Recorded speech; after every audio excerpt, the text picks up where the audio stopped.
അപ്പോൾ ആദ്യം ഇവർ കേസ് കൊടുത്തത് സൈബർ സെല്ലിനാണ്.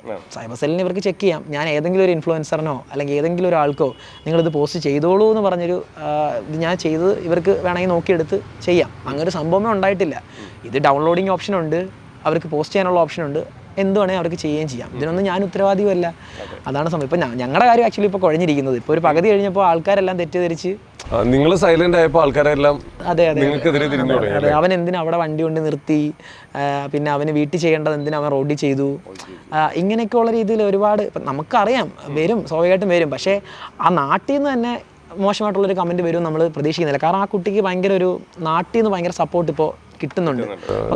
ആയതുകൊണ്ടും ചിലപ്പോൾ ആ കൊച്ചിന് ഇത്ര അധികം ചീത്തവിളി കേൾക്കുന്നതുകൊണ്ടായിരിക്കും ആ ഒരു രീതിയിൽ സപ്പോർട്ട് ആയിരിക്കും. അതെ അതെന്തുകൊണ്ടാണെന്ന് എനിക്ക് മനസ്സിലാവുന്നില്ല. കാരണം ആ കുട്ടി ഭയങ്കര ബോൾഡായിട്ടുള്ള കുട്ടിയാണ്, നല്ല കുട്ടിയാണ്, വീട്ടിലൊക്കെ നല്ല ജോലി ചെയ്യുന്ന ഒരു കുട്ടിയാണെന്നൊക്കെ പറഞ്ഞാണ് ഇന്ന് അമ്മച്ചിമാരൊക്കെ വീഡിയോസൊക്കെ ചെയ്തിട്ടേക്കുന്നത്.